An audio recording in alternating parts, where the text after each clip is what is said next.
So I borrowed this book from a library that was meant to be a general history of ancient cultures. Egypt, Mesopotamia, Greece, Rome, the usual suspects. And in the introduction, the authors specifically made a point of saying that they were going to skim over a few things. And those things included art, social history, religion, philosophy, and science, because they wanted the main focus to be on the series of historical events. What is this, Lemony Snicket? What even is the series of historical events without art and philosophy and religion and science?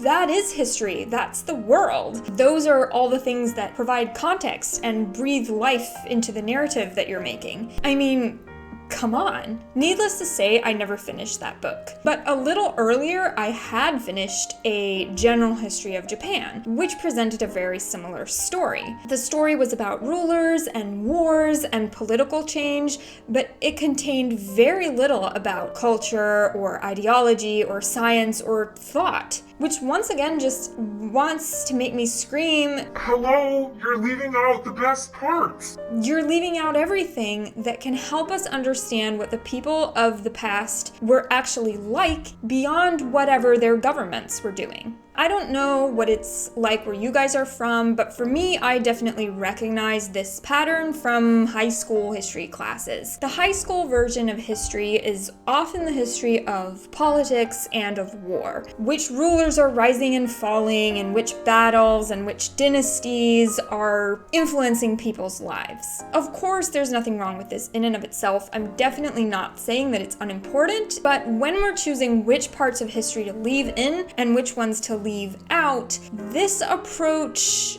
doesn't really do it for me. Actually, it feels kind of distant and alienating, like we're looking at history only from the outside in. We're not really making any attempt to truly understand how people of the past thought about the world. Without looking in depth at art, religion, philosophy, and science, how could we ever hope to do so? Now, in fact, and this is where it gets super interesting for me, is that even the concepts of art, philosophy, religion, and science have a historical basis. They are terms that have been permeable and that have flowed into one another in different ways in different ages, which is just fascinating. But we'll never be able to understand the extent of this process if we never examine the systems of thought that underlie the concepts themselves. Now, before I go on with this rant, let me introduce myself. I am the Armchair Alchemist, and on this channel I talk about intriguing and esoteric topics that I can't get off my mind. I hope that one day I can do so from an actual armchair. Unfortunately, that day's not today, and I will continue to make do with this serviceable desk chair. Now back to the topic at hand. So I used to not really be into history that much at all, largely because of this politically oriented, very sort of government-driven approach. But what really got me interested in learning about the past was discovering the field of intellectual history. Now, I know that sounds kind of snooty and weird, but bear with me. Intellectual history is not the history of tweedy professors, but rather deals with a writing of history that places the focus on the intellectual life of the period. That doesn't just mean the formally articulated theories of philosophers and statesmen, but also the sentiments and attitudes of ordinary people. The conceptual frameworks of different time periods, but understood as far as is possible on their own terms. In his introduction to the subject, one intellectual historian describes it as being about thoughts, concepts, worldviews, and ideas, and lists several examples of what we might study within the field of intellectual history. For instance, how do people conceive of nature and their own place within it? Greek philosophers had very different explanations for where all of this came from and what role we as humans are playing in it than medieval priests or natural philosophers during the scientific revolution. In fact, the first thing I learned about in my intellectual history class was how the very earliest Greek philosophers conceived of nature and the universe. And it was really one of the most fascinating and interesting things I've ever studied. So if that sounds interesting to you, I made a whole video about it that you can check out later. I will put a link in the video here and in the description box down below. Intellectual history also covers ideas about human beings, society, politics, gender roles, families, sickness and health, aging, memory, birth, death, emotions, basically a history of everything that is sort of filtered through the way that the concepts and categories we use to understand the world have evolved and developed throughout time. It binds together science, medicine, politics, philosophy, literature, and religion into one big multicolored picture of human thought.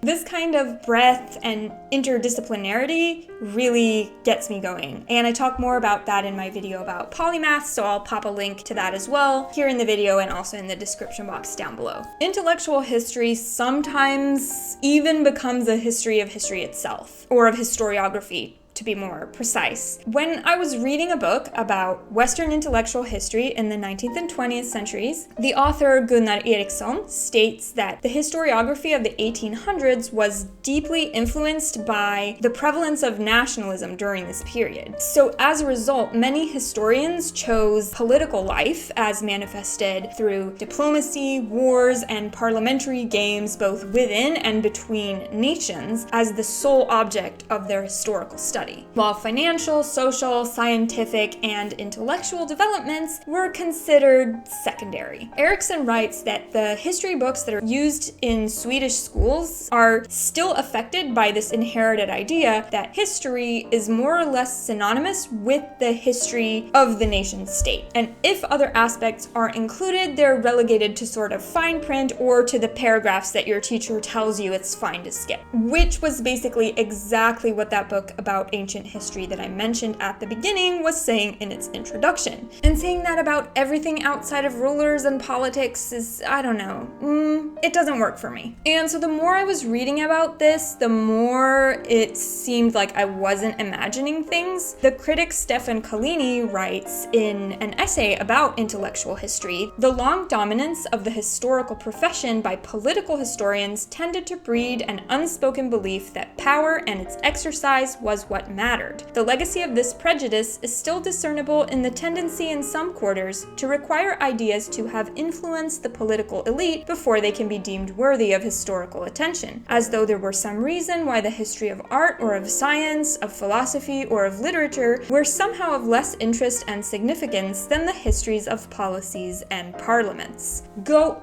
off, my man!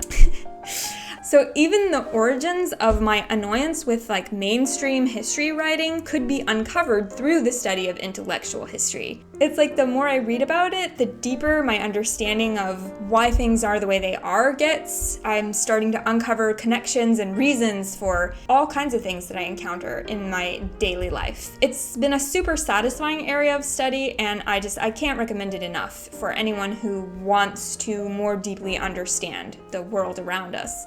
Of course, as with any study of history, intellectual history has its share of problems. It's definitely possible to argue that it sometimes slips into a bit of elitism with too much focus on a few big names or very abstract philosophical systems that are honestly pretty untethered from the way that most people during the period lived and thought. Also, the intellectual history that I've read so far has been, while super interesting, painfully Eurocentric. It usually does dip off into the Arabic speaking world for a while, during the medieval period when things in Europe were not so hot, but otherwise it's staying pretty firmly rooted in the European West.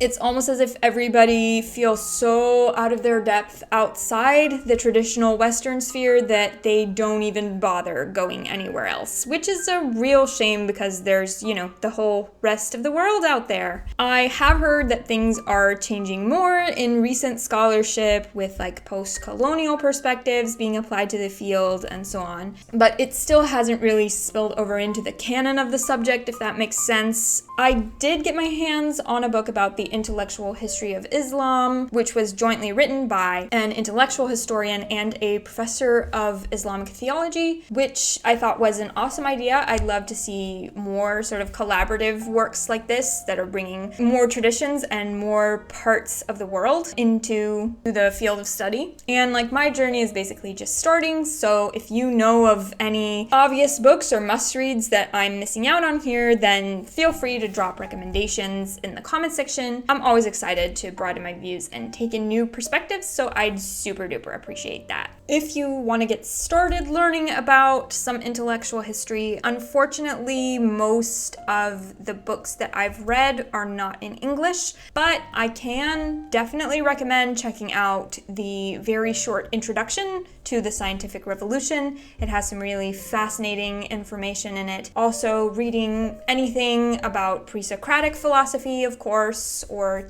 checking out my video that I mentioned at the start. And if you enjoy sort of being lulled to sleep by received pronunciation, then the intensely British In Our Time podcast also discusses the history of ideas. Really all kinds of topics, everything from science to history to culture. And I think that wraps up today's little discussion on history. I'm really very curious to know what you think. Have you heard of intellectual history before? Does it appeal to you? Or are you more interested in the history of technology or of religion or of fashion? Like, what brings the past alive for you? Or do you vibe with sort of the more traditional political history framing of things? Let me know in a comment below. Otherwise, like, subscribe, you know what to do. You've been on YouTube before. Stay tuned for more Armchair Alchemy in the future, and have a wonderful rest of your day.